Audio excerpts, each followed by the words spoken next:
Shalom Bapak Ibu Saudara yang terkasih di dalam Tuhan. Puji syukur kepada Tuhan hari ini kita boleh kembali datang kepadanya, berhenti sejenak dan mendengarkan firman-Nya. Mari sebelum kita merenungkan firman-Nya kita berdoa. Ya Tuhan Allah Bapa kami yang bertahta di dalam kerajaan surga, kami bersyukur karena Engkau masih memberi kami kesempatan untuk boleh datang kepadamu pada hari ini. Ya Tuhan, sebentar kami akan merenungkan firman-Mu. Kiranya Roh Kudus boleh menolong kami untuk mengerti, menerima, dan menghidupi kebenaran firman Tuhan yang kami renungkan hari ini di dalam kehidupan kami hari lepas hari. Terima kasih ya Tuhan, menyerahkan perenungan firman Tuhan ini ke dalam tangan-Mu. Hanya di dalam nama Tuhan Yesus kami berdoa. Amin. Saudara, perenungan kita hari ini terambil dari Hakim-Hakim 8 ayat 33-34 yang berbunyi demikian. Setelah Gideon mati, kembalilah orang Israel berjalan serong dengan mengikuti para Baal dan membuat Baal Berit menjadi Allah mereka. Orang Israel tidak ingat kepada Tuhan Allah mereka yang telah melepaskan mereka dari tangan semua musuhnya di sekelilingnya. Demikian jauh pembacaan firman Tuhan kita hari ini. Saudara, salah satu hal yang paling menyakitkan dalam sebuah relasi adalah ketika hati mulai mendua.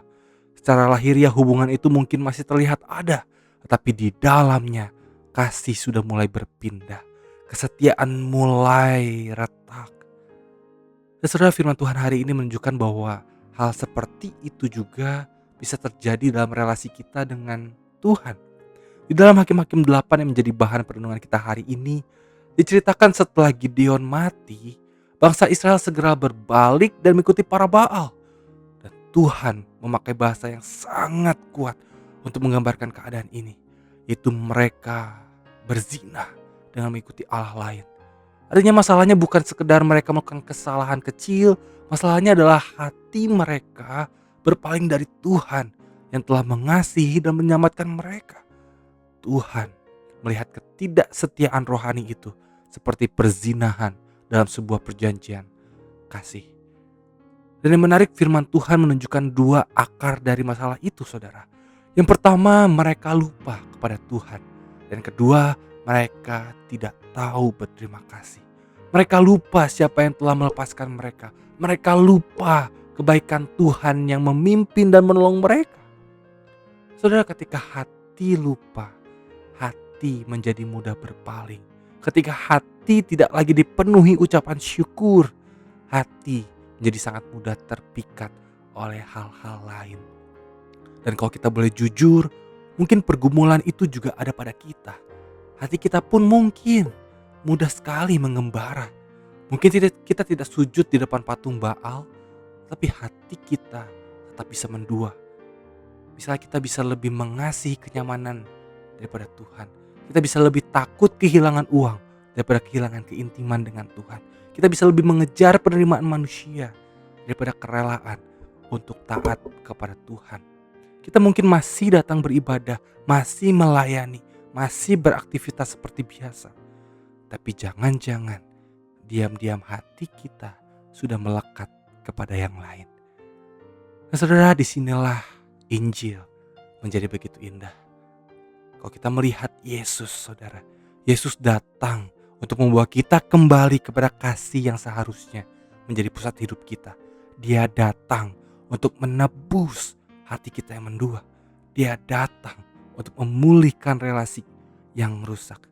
Saudara, di kayu salib, Yesus menanggung dosa ketidaksetiaan kita, supaya kita yang sering lupa dan tidak tahu berterima kasih ini bisa diampuni dan ditarik pulang kembali kepada Allah.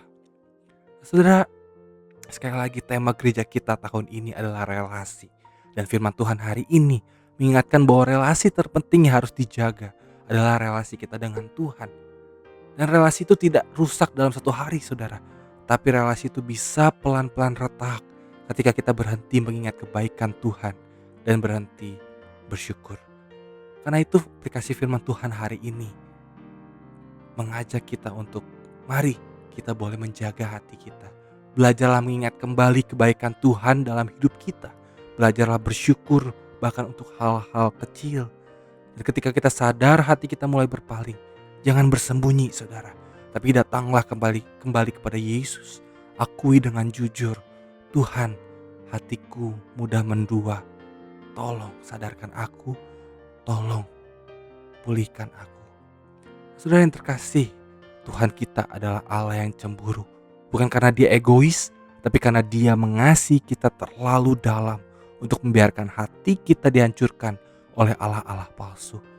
Saudara, dia rindu hati kita utuh baginya.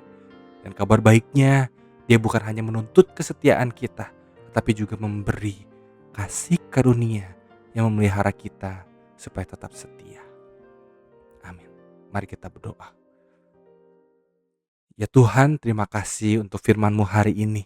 Terima kasih karena Engkau boleh mengingatkan kami bahwa hati kami begitu mudah lupa, begitu mudah berpaling, dan begitu mudah untuk mendua. Ampuni kami ya Tuhan kalau kami sering lebih mengasihi hal-hal lain daripada mengasihi Engkau. Kiranya Tuhan boleh memulihkan relasi kami dengan-Mu. Tolong kami untuk terus mengingat kebaikan-Mu dan hidup dengan hati yang penuh syukur. Jauhkan kami dari hati yang mendua, dan peganglah hati kami dengan kasih karunia-Mu, supaya kami tetap setia kepadamu. Biarlah ya Tuhan Engkau menjadi kasih yang terutama dalam hidup kami.